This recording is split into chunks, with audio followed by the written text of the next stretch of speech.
Okay, good afternoon, everyone. So for today's topic, it's all about the principle of flexibility. All right, let's have here flexible learning. Flexible learning is a method of learning where students are given freedom in how, what, when, and where they learn. Okay, when we talk flexible learning usa ka pamaagi sa pagkakaton diin ang mga student gihatagan og freedom kung giunsa unsa kanusa og asa sila makakaton. Now, flexible learning environments address how physical space is used, how students are grouped during learning, and how time is used throughout teaching. Next is we have here the 8 tips on improving flexibility. First is help students problem solve. Second, teach flexibility explicitly. Third, teach self-advocacy skills. Fourth, use high ratio of praise to corrections. Next is reassure students who love routines. Give them a heads up before a change happens. 7. Build collaborative partnership with students. And lastly, know yourself. Okay. First is help students problem solve.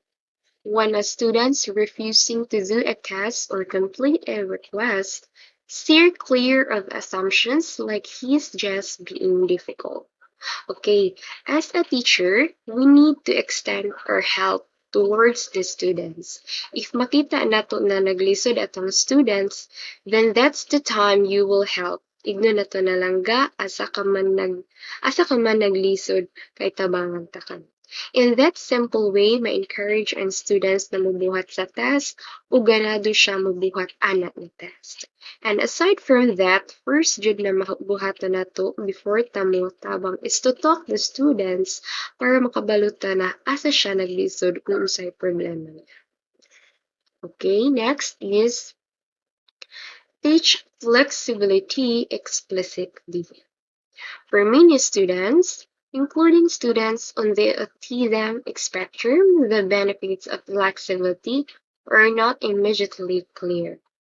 Okay, sa kadaghan sa mga student nagkalain-lain, kinahanglan kita as a teacher, we need to be flexible in teaching towards our students.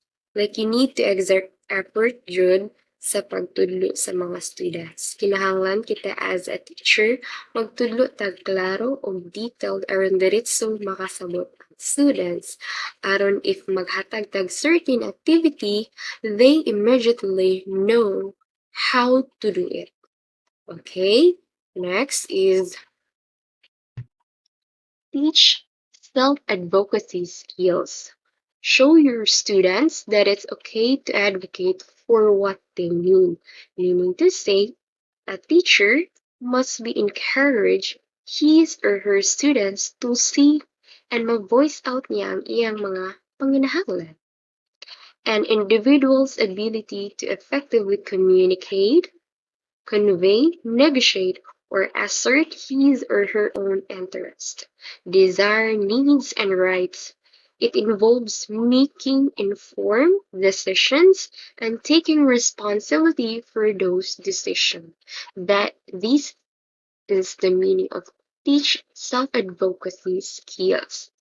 Now, let's move to use a high ratio of praise to corrections.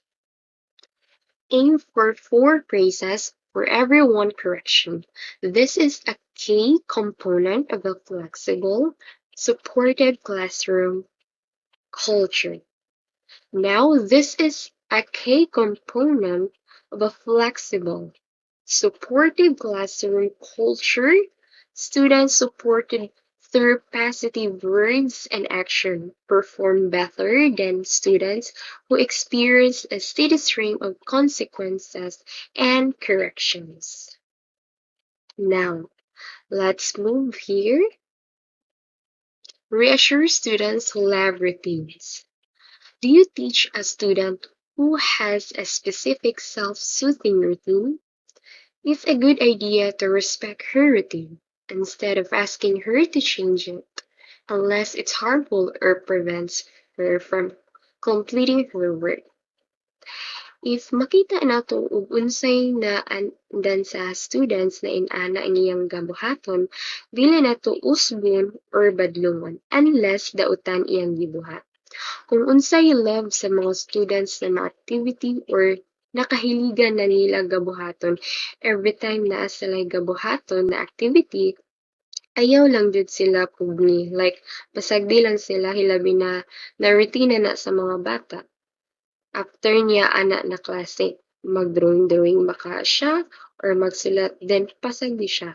If a student can maintain a routine she finds helpful, she'll be better equipped to handle changes in other areas.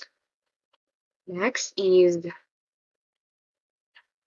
give them a heads up before a change happens.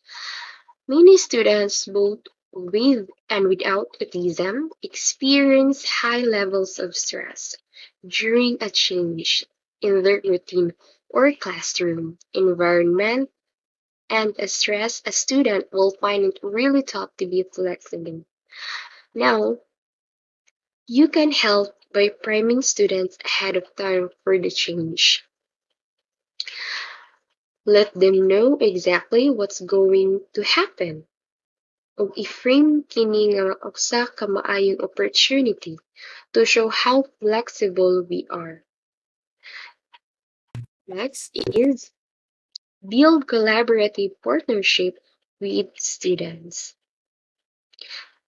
Treat your student as active partners in their education and listen to what they have to say. So, wala ka na magpasabot nga gikinahanglan ka muhatag, no? Sa mga students or lower expectation. Apan nagpasabot kini sa pagpakita sa pagka-flexible and offering more choices. Next is know yourself. Reflect on when you tend to become most rigid in the classroom. Like, from the word know yourself, no? Ikaw makabalo jud ka. Ang imo bang mga behaviors naka-trigger sa imo? Dili ka ba flexible kung makig-uban sa pipila ka mga student? Understanding your own behavior patterns in the classroom will help you select and apply flexible strategies. Ano siya ang buot ipasabot sa Know Yourself. And thank you for listening.